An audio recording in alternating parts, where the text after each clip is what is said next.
I'm taking a lot of energy, getting a lot of energy from the work with the partners, but also these fights that we're engaged in, fights like pushing back against the global gag rule and exposing this terrible decision that providers have to make between receiving U.S. global health assistance or providing comprehensive services.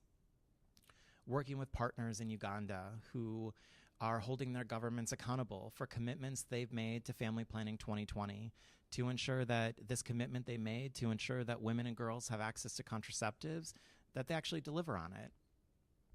Working with partners in Zambia who are engaged in universal healthcare movements, but making sure that sexual and reproductive health is part of that agenda. Working with partners in India who are pushing back against child marriage, making sure that women and girls are able to talk about menstrual hygiene management. All of these things are what I'm excited about and what keeps me moving and keeps me fighting every day. And I think I've thought a lot about what I was going to say today.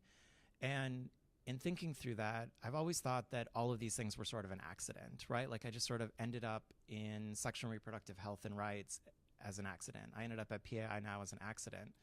But when I think back and I add all these things together, there really were no happy accidents. They were all quite purposeful. And this is where I was meant to be.